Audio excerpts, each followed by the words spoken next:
ചേട്ടാ നമസ്കാരം. ഇപ്പൊ വരുന്ന ഏറ്റവും പ്രധാനപ്പെട്ട ഒരു വാർത്ത എന്ന് പറയുന്നത് നമ്മൾ കഴിഞ്ഞ ദിവസം കണ്ടതാണ്. രാജ്നാഥ് സിംഗ് രാജ്നാഥ് സിംഗ് രാജ്യം സൈന്യത്തിനോട് പറയുന്നു, നിങ്ങൾ സജ്ജരായിരിക്കൂ എന്ന് പറയുന്നു. അതിന് പിന്നിൽ മണിപ്പൂർ വലിയ ആക്രമണം ഉണ്ടാകുന്നു. അവിടെ നമ്മുടെ അവിടെ ഭീകരവാദികളെ തുരത്താനായിട്ട് തിരിച്ചടി നടക്കുന്നു. എല്ലാത്തിനും അപ്പുറം ഇപ്പോ വരുന്ന ഒരു വാർത്ത എന്ന് പറയുന്നത് അജിത് ഡോവൽ റഷ്യയിലേക്ക് പോകുന്നു എന്ന് പറയുന്ന റിപ്പോർട്ടുകളാണ് ഇപ്പൊ പുറത്തു വരുന്നത്. നമുക്കറിയാം, നരേന്ദ്രമോദി ഇതിനു മുമ്പ് റഷ്യയിൽ പോയതാണ്. അതിനുശേഷം അദ്ദേഹം പോളണ്ടിലേക്ക് പോയി. അവിടെ നിന്ന് ട്രെയിൻ മാർഗം യുക്രൈനിലേക്ക് അദ്ദേഹം വന്നതൊക്കെ നമുക്കറിയാം. അതിനുശേഷം വീണ്ടും ഉടനെ തന്നെ റഷ്യയിലേക്ക് അജിത് ഡോവൽ പോകാനായിട്ട് പോവുകയാണ്. അജിത് ഡോവൽ റഷ്യയിലേക്ക് പോകുമ്പോൾ നമ്മൾ എടുത്തു പറയേണ്ട ഒരു കാര്യം എന്ന് പറഞ്ഞാൽ, കഴിഞ്ഞ ദിവസങ്ങളിൽ റഷ്യൻ പ്രസിഡന്റ് വ്ളാദിമിർ പുതിൻ തന്നെ പറഞ്ഞിട്ടുണ്ടായിരുന്നു ഇന്ത്യൻ പ്രധാനമന്ത്രി നരേന്ദ്രമോദിയുടെ മധ്യസ്ഥതയെക്കുറിച്ച്.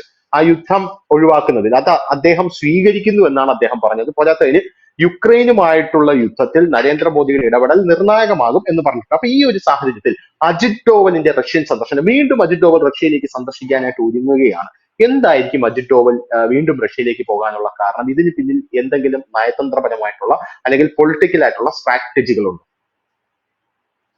എന്തായാലും വളരെ നാളുകൾക്ക് ശേഷമാണ് അജിത് ഡോവലിന്റെ പേര് വീണ്ടും നമ്മുടെ മാധ്യമങ്ങളിൽ നിറയുന്നത്. മുമ്പ് സ്ഥിരം അജിത് ഡോവലിന്റെ കഥകൾ കൊണ്ടായിരുന്നു നമ്മുടെ മാധ്യമങ്ങൾ നിറഞ്ഞിരുന്നത്. ഒരു ഇടവേളയ്ക്ക് ശേഷം വീണ്ടും വരും. ഈ അജിത് ഡോവല് മിക്കവാറും ഒക്കെ രാജ്യങ്ങൾ ഇടയ്ക്ക് സന്ദർശിക്കാറുണ്ട്. പിന്നെ അദ്ദേഹം അങ്ങനെ ഒഫീഷ്യലായിട്ട് എക്സിൽ അത് പങ്കുവെക്കാറില്ല, പങ്കുവെക്കേണ്ട ആവശ്യമില്ല. കാരണം ദേശീയ ഉപദേഷ്ടാവ് എന്ന നിലയിലാണ് അദ്ദേഹം പോകുന്നത്. അദ്ദേഹത്തിന് പല പർപ്പസുകളും ഉണ്ട്, അവിടെ പോകുന്നുണ്ട്. അതൊന്നും രാജ്യത്ത് ഇല്ലെ ലോകത്തോട് വിളിച്ചു പറയേണ്ട ആവശ്യങ്ങളുമില്ല. പ്രധാനമന്ത്രി നരേന്ദ്രമോദി നടത്തുന്ന പ്രധാനപ്പെട്ട സന്ദർശനം നടത്തുന്ന രാജ്യങ്ങളിൽ അതിനു മുൻപ് ഈ അജിത് ഡോവലും സംഘവും പോകാറുണ്ട്. സോറി, അതിന് മുമ്പ് ഈ അജിത് ഡോവലും സംഘവും പോകാറുണ്ട് അവിടെ. ഇപ്പൊ യുക്രൈനിലും പോളണ്ടിലും ഒക്കെ അദ്ദേഹം പോയിരുന്നു. ഇവിടെ ഈ പോളണ്ടിൽ അദ്ദേഹം ഇപ്പൊ ഈ റഷ്യയിലേക്ക് അദ്ദേഹം പോകുന്നുണ്ട്. റഷ്യയിലേക്ക് പോകുന്നത് അന്തർദേശീയ മാധ്യമങ്ങളാണ് ഇത് വലിയ വാർത്തയാക്കിയിരിക്കുന്നത്, ഇന്ത്യൻ മാധ്യമങ്ങളല്ല. പിന്നീട് അന്തർദേശീയ മാധ്യമങ്ങൾ ആദ്യം ഈ വാർത്ത വന്നതിന് ശേഷമാണ് നമ്മുടെ ദേശീയ മാധ്യമങ്ങൾ ഇത് വാർത്തയാക്കി മാറ്റുന്നത്. എന്തുകൊണ്ടാന്ന് ചോദിച്ചു കഴിഞ്ഞാൽ, ഒരു വർഷം മുമ്പ്, അതായത് ഒരു വർഷം മുമ്പ് റഷ്യ ഉക്രൈൻ യുദ്ധം തീർക്കുന്നതിന് വേണ്ടിയിട്ട് നമ്മളുടെ സർക്കാർ എന്നല്ല, മോദിയുടെ നേതൃത്വത്തിൽ, എസ് ജയശങ്കറുടെ നേതൃത്വത്തിൽ 4 അംഗ സമിതി ഒരു ഫോർമുല തയ്യാറാക്കിയിരുന്നു. അതിൽ 10 കാര്യങ്ങൾ പറയുന്നുണ്ട്. ഈ 10 കാര്യങ്ങളെ ചുറ്റിപ്പറ്റിയായിരുന്നു ഇത്രയും കാലം ഈ ടെലിഫോണിൽ കൂടെയും അല്ലാതെയും ഒക്കെയുള്ള നയതന്ത്ര ബന്ധങ്ങളുടെ ചർച്ചകൾ മുൻപോട്ട് പോയത്. സെലൻസ്കി ആയിട്ട് പ്രധാനമന്ത്രി നരേന്ദ്രമോദി നേരിട്ട് 3 തവണയും അജിത് ഡോവലും എസ് ജയശങ്കറുമായിട്ട് പലതവണയും ചർച്ച നടത്തിയിട്ടുണ്ട്. പുടിനുമായിട്ടും അത്തരത്തിൽ തന്നെ ചർച്ച നടത്തിയിട്ടുണ്ട്. അപ്പോൾ ഈ 10 കാര്യങ്ങളില് 4 കാര്യങ്ങളില് നേരത്തെ തന്നെ തീരുമാനങ്ങൾ ആയിരുന്നു എന്നുള്ളതാണ് റിപ്പോർട്ട് ചെയ്യപ്പെടുന്നത്.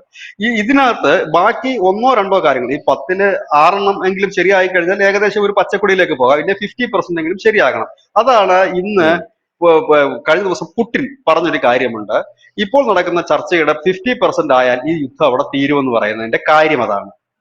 അതായത് 10-ല് 4 കാര്യങ്ങൾ ഏകദേശം ധാരണയായിട്ടുണ്ട്. ഈ ധാരണ പ്രകാരം വരുന്നത് റഷ്യയിലും ഒപ്പം തന്നെ റഷ്യയിലെല്ലാം പ്രധാനമായും ഉക്രൈനിലാണ്. ഉക്രൈനിൽ അവർക്ക് പിന്നെ നഷ്ടം സംഭവിച്ച കെട്ടിടങ്ങളും സ്കൂളുകളും അടക്കമുള്ള പുനർനിർമ്മിക്കുക എന്നുള്ളത്. അപ്പോൾ ഒരു പ്രധാനപ്പെട്ട ചോദ്യം വരുന്നുണ്ട്, പുനർനിർമ്മിക്കുന്നത് ആരെ എന്നൊരു ചോദ്യം വരുന്നുണ്ട്. അപ്പോൾ പറഞ്ഞത് ഈ അതിന്റെ പണം അത് റഷ്യ മുൻപോട്ട് വെച്ചൊരു നിർദ്ദേശം, അവിടെ അതിന്റെ പണം യൂറോപ്യൻ യൂണിയനുകൾ മുടക്കി കൊടുത്തേ പറ്റൂ, അല്ലാതെ ഇവിടെ വേറെ കാര്യം നടക്കുന്ന കേസല്ല. അപ്പം അവിടെ ആദ്യത്തെ ഇത് റൗണ്ടിൽ എന്ന് പറഞ്ഞാൽ ഉക്രൈൻ അത് ഈ റഷ്യയുടെ ഒരു നഷ്ടപരിഹാരം എന്ന നിലയിൽ അതൊരിക്കലും കിട്ടാൻ പോകുന്നൊരു കേസല്ല. അപ്പോ അവിടുത്തെ ഒരു പുനർനിർമ്മാണം ആണ് ഉദ്ദേശിക്കുന്നത്. പക്ഷെ ഇപ്പൊ ആ പുനർനിർമ്മാണത്തിന് ഒരുപാട് രാജ്യങ്ങൾ വരാനുള്ള സാധ്യതകളുണ്ട്. കാരണം അത്യാവശ്യം ബിസിനസ് ഉണ്ട് അവിടെ. കാരണം ഒരു പുനർനിർമ്മാണം എന്ന് പറയുമ്പോൾ അത്യാവശ്യം കൺസ്ട്രക്ഷനുമായി ഒരുപക്ഷെ ഇന്ത്യ തന്നെ പോയിട്ട് അവിടുത്തെ ചില വർക്ക് എടുക്കാനും സാധ്യതകൾ വളരെ കൂടുതലാണ്. കാരണം ഇപ്പൊ ഇന്ത്യയുടെ പ്രധാന പണികൾ ഇങ്ങനെ ആയതുകൊണ്ട് ഉക്രൈനിലെ വർക്ക് എടുക്കാൻ സാധ്യതകൾ കൂടുന്നുണ്ട്.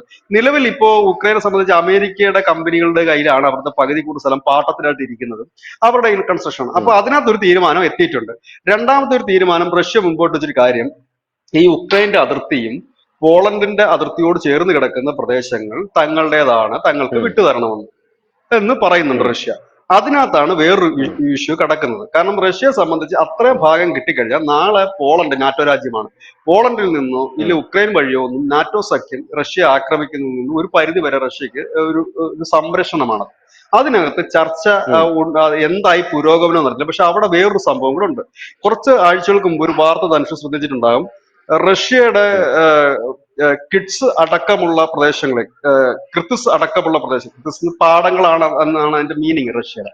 ആ ഉം. പ്രദേശങ്ങളിൽ 35 കിലോമീറ്റർ ഉള്ളിലേക്ക് ഉക്രൈൻ സൈന്യം കടന്നു കയറി അവർ ആധിപത്യം സ്ഥാപിച്ചു. അന്ന് നമ്മൾ അതെ അതെ പറഞ്ഞ പണ്ട്. ചർച്ച നടത്തിയപ്പോൾ നമ്മൾ പറഞ്ഞൊരു കാര്യമുണ്ട്, ഇത് യുദ്ധത്തിന്റെ അവസാന ഉം, ഭാഗമാണ്, ഇത് പിടിച്ചെടുത്തോണ്ട് ഉം, ഉം, കോംപ്രമൈസിനാണ്. ഈ ഭാഗം അകത്തേക്ക് കയറി ഉം, പിടിച്ചെടുത്ത് എന്തിനാണ് ഉക്രൈൻ അത് പിടിച്ചെടുത്തതെന്ന് ചോദിച്ചു കഴിഞ്ഞാൽ, റഷ്യ നാളെ ഇപ്പുറത്തെ ഉം, ഭാഗം ചോദിക്കുമ്പോൾ അവസാനത്തെ കോംപ്രമൈസ് എന്ന നിലയിൽ ഈ കേറിയ ഭാഗത്തുനിന്ന് പിൻവലിയും, എന്നിട്ട് ആ പിൻവലിഞ്ഞെടുത്തുകൊണ്ട് ബ്ലോക്ക് ചെയ്യുക എന്നുള്ളതാണ്. പക്ഷെ നിലവിൽ സ്ഥിതി പിന്നെയും ഉം, റഷ്യ പക്ഷെ അതിനേക്കാൾ കുറച്ചുകൂടി മുൻപോട്ട് പോയി. ഇന്ന് ഈ ഉക്രൈന്റെ പല നഗരങ്ങളിൽ റഷ്യൻ സേന എന്താ തമ്പടിക്കുന്ന അവസ്ഥയാണ്. അവരുടെ പ്രധാനപ്പെട്ട നഗരങ്ങളെല്ലാം ഇപ്പൊ റഷ്യയുടെ സൈന്യത്തിന്റെ അണ്ടറിലേക്ക് എത്തി.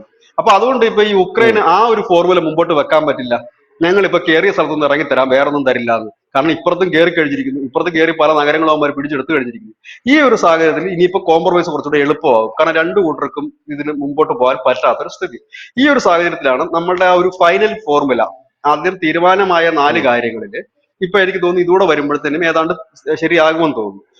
അത് മാത്രമല്ല, നരേന്ദ്രമോദി റഷ്യയിലേക്ക് ഉം. പോകുന്നുണ്ട് വീണ്ടും. റഷ്യയിലല്ല അദ്ദേഹം വീണ്ടും പോകുന്നത്, പോകുന്നുണ്ട്. അദ്ദേഹം റഷ്യയിലേക്ക് പോകുന്നുണ്ട്. അത് അദ്ദേഹം പോകുന്നത് ഉം, റഷ്യയിലേക്ക് വേണ്ടിയിട്ടല്ല, ബ്രിക്സ് ഉം, ഉച്ചകോടിയുടെ ഭാഗമായിട്ടാണ് അദ്ദേഹം പോകുന്നത്.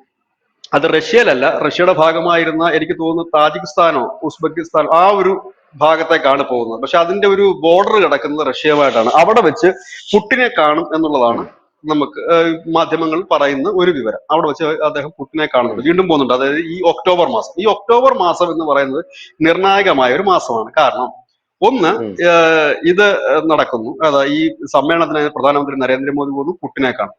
അത് കൂടാതെ രണ്ടാം ലോക സമാധാന ഉച്ചകോടി എന്ന് പറയുന്ന ഒരു ഉച്ചകോടിയുണ്ട്. അത് ഇന്ത്യയിൽ ഉം, നടത്തണമെന്ന് ഉക്രൈൻ പറഞ്ഞു കഴിഞ്ഞിട്ടുണ്ട്.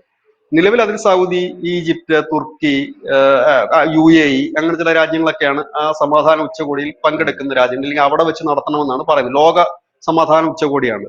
അപ്പൊ രണ്ടാമത്തെ ലോക ഉം, സമാധാന ഉച്ചകോടി ഇന്ത്യയെ വെച്ച് നടത്തണമെന്ന് സെലൻസ്കിയും പറഞ്ഞു.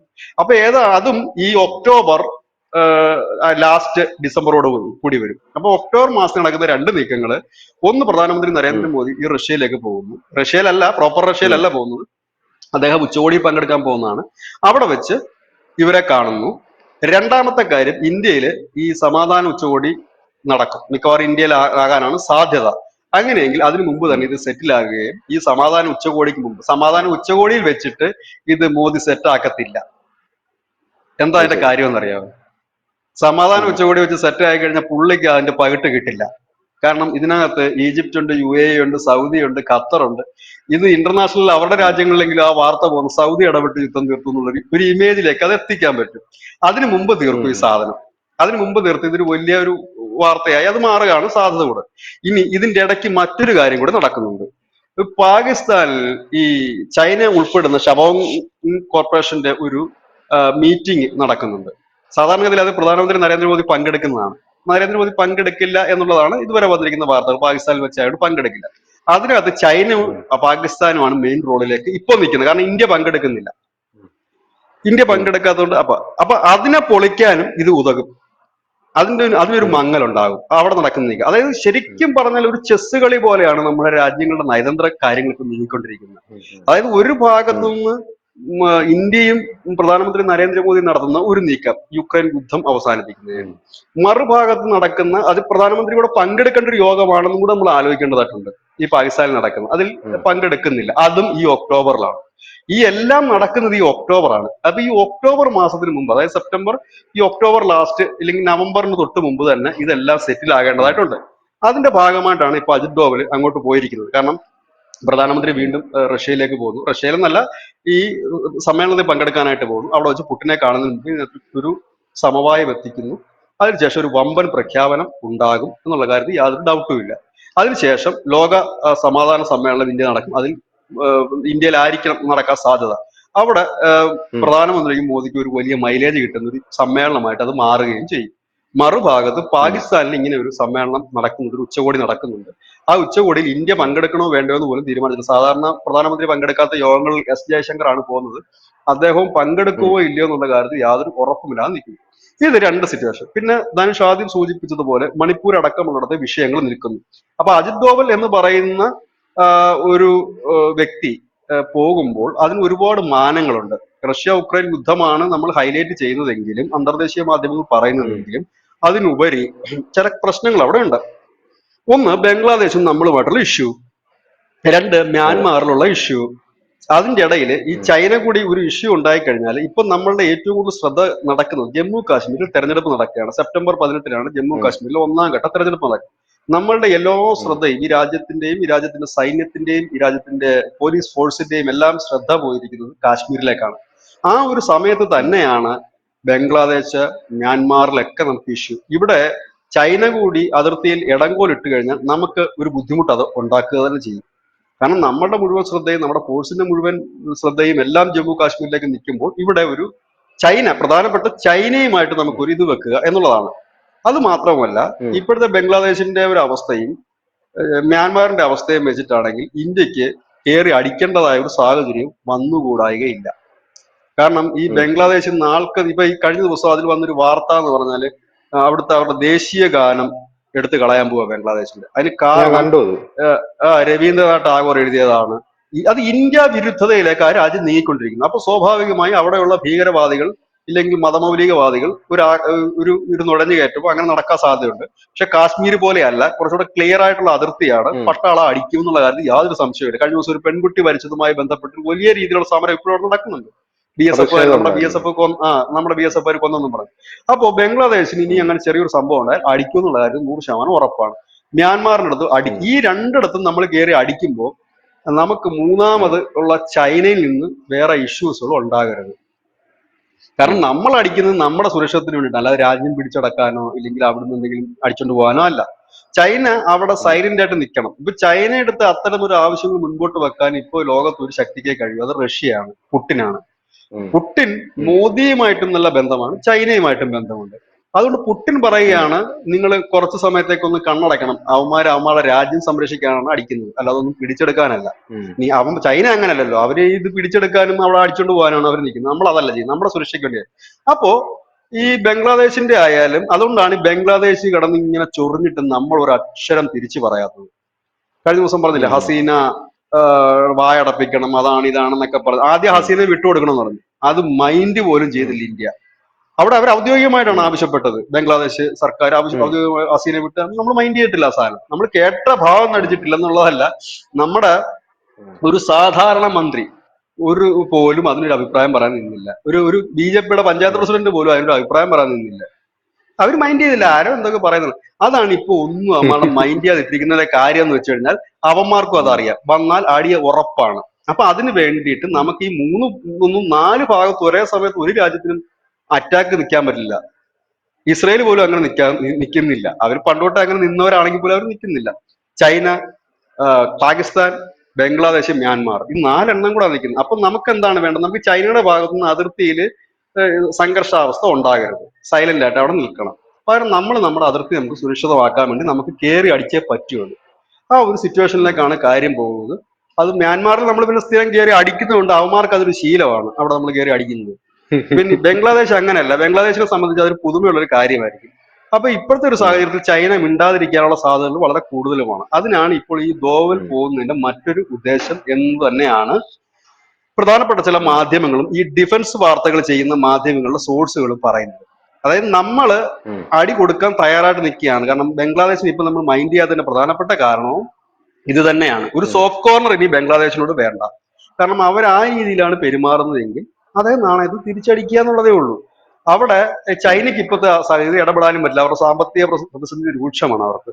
അപ്പൊ ആ ഒരു സാഹചര്യത്തിൽ അതിനും കൂടി ഒരു നീക്കം നടത്തുകയാണ്. കാരണം നമ്മളെ സംബന്ധിച്ച് ഈ സെപ്റ്റംബർ 18 എന്നൊക്കെ പറഞ്ഞാൽ വളരെ നിർണായകമായ ഒരു ദിവസമാണ്. സെപ്റ്റംബർ 17 എന്താണെന്ന് അറിയാമല്ലോ. ഉം. അത് നിർണായക ദിവസമല്ല, അത് ഒരു ഒരു പ്രധാനപ്പെട്ട ദിവസമാണ് സെപ്റ്റംബർ 17. പ്രധാനമന്ത്രി നരേന്ദ്രമോദിയുടെ ഉം, ജന്മദിനമാണ്. ഉം, സെപ്റ്റംബർ 18 ജമ്മു കാശ്മീരിലെ തെരഞ്ഞെടുപ്പാണ്. ഇപ്പൊ ജമ്മു ഉം, കാശ്മീരിലെ തെരഞ്ഞെടുപ്പ് അട്ടിമറിക്കുക എന്നുള്ള ഭീകരവാദികളുടെ വലിയ ശ്രമമാണ്.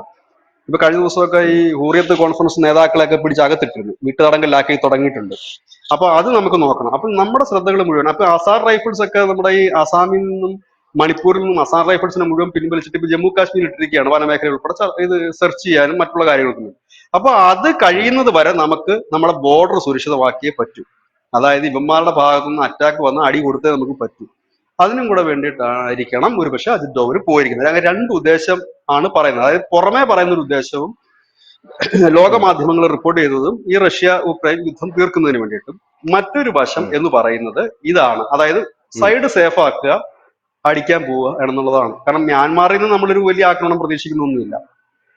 ഇപ്പൊ ഈ കുക്കികളുടെ ഒരു വിഷയമുണ്ട്, മ്യാൻമാറിന് അവിടെ അതിനുള്ള നമ്മളൊരു അടി കരുത്തില്ല. പോകും.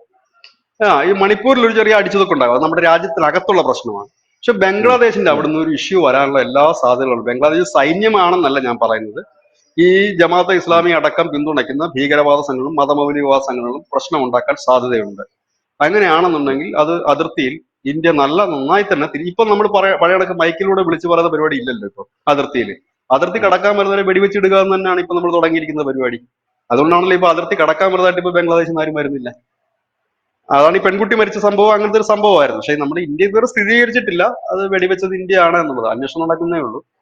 അപ്പൊ ഇതാണ് അജിത് ഡോവലിന്റെ ഒരു യാത്രയുമായി ബന്ധപ്പെട്ട് നമുക്ക് വിവിധ ഈ സോഴ്സുകളിൽ നിന്ന് കിട്ടുന്ന വിവരങ്ങൾ ഇതൊക്കെ തന്നെയാണ്. കാരണം അജിത് ഡോവൽ എന്ന് അതെ. പറയുന്ന ഒരു വ്യക്തി അപ്പോ വെറും രാഷ്ട്രീയ ഇതിനായിട്ട് പോകാൻ ഉം. കഴിയില്ല. അല്ല, അജിത് അപ്പം ഡോവൽ വെറുതെ പോവില്ലല്ലോ അവിടെ. അതെല്ലാവർക്കും അജിത് ഡോവൽ അവിടെ പോകത്തുമില്ല, പോവുകയാണെങ്കിൽ കോളിളക്കം സൃഷ്ടിക്കുന്ന എന്തെങ്കിലും ഒരു കാര്യം ഉണ്ടെങ്കിൽ മാത്രമേ ഡോവൽ അങ്ങോട്ടേക്ക് പോകത്തുള്ളൂ. പോകത്തുള്ളൂ. അത് നമുക്ക് കൃത്യമായിട്ട് അറിയാം. അതെ, എന്തായാലും അജിത് ഡോവല് റഷ്യയിലേക്ക് പോവുകയാണ്. നരേന്ദ്രമോദി റഷ്യയിലേക്ക് ഇപ്പൊ പോയതേ ഉള്ളൂ. അത് കഴിഞ്ഞ് ഉടനെ തന്നെ അജിത് ഡോവല് വീണ്ടും റഷ്യയിലേക്ക് പോകണമെങ്കിൽ അതിന് പിന്നിൽ സുപ്രധാനമായിട്ടുള്ള എന്തെങ്കിലും കാര്യം ഉണ്ടാകും എന്നുള്ള കാര്യത്തിൽ യാതൊരു സംശയവുമില്ല. പിന്നെ നമുക്കറിയാലോ, കഴിഞ്ഞ ദിവസം രാജ്നാഥ് സിംഗ് പറഞ്ഞ ആ വാക്ക്, നാട്ടുകാരും ഇവിടെയുള്ള നിരീക്ഷകന്മാരൊക്കെ എന്തിനാണ് രാജ്നാഥ് സിംഗ് പട്ടാളത്തെ റെഡിയായി നിൽക്കാനായിട്ട് പറഞ്ഞത് എന്നുള്ളത് ആലോചിച്ച് തല പുണ്ണാക്കി നെട്ടോട്ടം ഓടുകയാണ് പല ആൾക്കാരും. പോരാത്തതിന് കഴിഞ്ഞ ദിവസം നമ്മുടെ അഗ്നി 4 മിസൈൽ പരീക്ഷിക്കുകയും ചെയ്തു ഒഡീഷയിൽ വെച്ച്. അത് ഒരു വലിയ സംഭവമായിരുന്നു. അപ്പൊ അതോടുകൂടി ഏകദേശം എല്ലാവർക്കും മനസ്സിലായി എന്തോ വലിയൊരു സാധനം വരാൻ പോവുകയാണ്. അത് അല്ല, ലാസ്റ്റോ ഒരു മണിക്കൂറാണോ?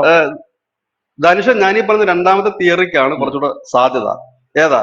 ഈ ഉം, ഉം. ബംഗ്ലാദേശിൽ നിന്ന് വല്ല പ്രശ്നം വന്ന് അടിക്കാനോ മ്യാൻമാറിൽ നിന്ന് പ്രശ്നം വന്ന് അടിക്കാനോ ആ വേണ്ടിയിട്ട് എനിക്ക് തന്നെയാണ് ഒരുക്കം. ഞാൻ പാകിസ്ഥാൻ ഞാനത് ബോർഡറും ഉണ്ട്. മനസ്സിലാക്കിയത് ബീച്ചേട്ടാ, നമ്മുടെ ചിക്കനൊക്കെ ഉടനെ തന്നെ നമ്മൾ വൈഡൻ ചെയ്യും. നമ്മുടെ സിലിഗുറി കോറിഡോർ ഉടനെ തന്നെ നമ്മൾ വൈഡൻ ചെയ്യാൻ പോവുകയാണ്. അതിന്റെ ഒരു ഭാഗവും കൂടെയാണ് ഇതാണെന്നാണ് എനിക്ക് പേഴ്സണലി തോന്നുന്നത്. കാരണം നമ്മുടെ ഏറ്റവും വീക്കസ്റ്റ് ആയിട്ടുള്ള പോയിന്റ് ചിക്കനൊക്കെ ആണല്ലോ. അപ്പൊ അതൊന്ന് വൈഡൻ ചെയ്താൽ അല്ലെ, മാത്രമേ നമുക്ക് അങ്ങോട്ട് മണിപ്പൂരിലൊക്കെ കയറി ഒരു ശുദ്ധി കലശത്തിനൊക്കെ ഉള്ളൂ കുറച്ചുകൂടെ ബെറ്റർ ആയിട്ടുള്ള ഒരു കാര്യങ്ങൾ ബെറ്റർ ആവുള്ളൂ. ഉണ്ടാകുള്ളൂ എന്നാണ് എനിക്ക് അല്ല, തോന്നുന്നത്. അപ്പൊ അതും കൂടെ അത് മാത്രമല്ല, പോരാത്തതിന് കഴിഞ്ഞ പാകിസ്ഥാനിൽ ദിവസം കയറി അടിക്കാൻ മണിപ്പൂരിൽ അടി സാധ്യതയുണ്ട്. ആ പാകിസ്ഥാനിലും കയറി അടിക്കാൻ സാധ്യതയുണ്ട്. അത് ശരി. അപ്പൊ എന്നുവെച്ചാൽ അതിർത്തിക്ക് അപ്പുറത്ത് ഈ ഭീകരവാദികൾ തമ്പടിക്കുന്നുള്ള വാർത്ത നേരത്തെ മുതലേ ഉണ്ട്. 500-ൽ പരം ഉം, ഭീകരവാദികളാണ് പാക് അധിനിവേശ കാശ്മീരിൽ ഈ പാക് ലോഞ്ചറുകളിൽ തമ്പടിച്ചിരിക്കുന്നത് ഇന്ത്യയിലേക്ക് നുഴഞ്ഞു കയറാൻ. ഉം, അപ്പൊ ഇന്ത്യ പലവട്ടം വന്നിട്ടുണ്ട്, അതിർത്തിയിൽ തമ്പടിക്കുന്നുണ്ട്. അതിന്റെ വിഷ്വൽസ് ഒക്കെ ഈ ന്യൂസ് 18 ചാനൽ ആക്സസ് ചെയ്തിട്ട് അവർ കൊടുത്തിട്ടുണ്ടായിരുന്നു.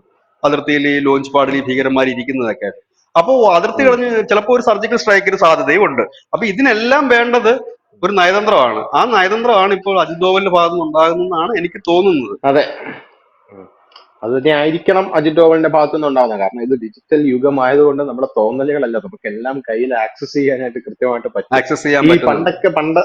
പണ്ടത്തെ കാലത്താണെങ്കിൽ നമ്മൾ ഗ്ലോബ് എടുത്ത് വെച്ച് നോക്കേണ്ടി വരും. പക്ഷെ ഇപ്പൊ ഗൂഗിൾ മാപ്പ് അടക്കം ഉള്ളത് കൊണ്ട് ഏത് എയർപോർട്ട് എവിടെ ഇരിക്കുന്നു, ഏത് നേവൽ ബേസ് എവിടെ ഇരിക്കുന്നു, ഏത് പോർട്ട്, എങ്ങനെയാണ് ജിയോ പൊളിറ്റിക്സ് വരുന്നത്, എല്ലാം നമുക്ക് കൃത്യമായിട്ട് മനസ്സിലാക്കാനായിട്ട് സാധിക്കും. ഇപ്പൊ റഷ്യയിലേക്ക് നാറ്റോ വരുന്നുണ്ടെങ്കിൽ പോളണ്ടിലൂടെ വരാനായിട്ട് സാധിക്കുകയുള്ളൂ.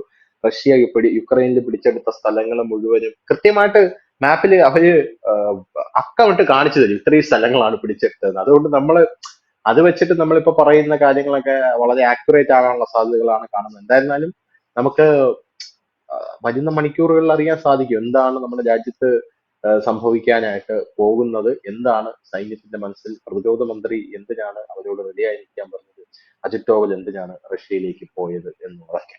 അപ്പോൾ താങ്ക് യു ചേട്ടാ, താങ്ക് യു സോ മച്ച്. കൂടുതൽ വാർത്തകളും വിശേഷങ്ങളും നിങ്ങളിലേക്ക് എത്താൻ ABC മലയാളം സബ്സ്ക്രൈബ് ചെയ്യുക, ബെൽ ബട്ടണും അമർത്തുക.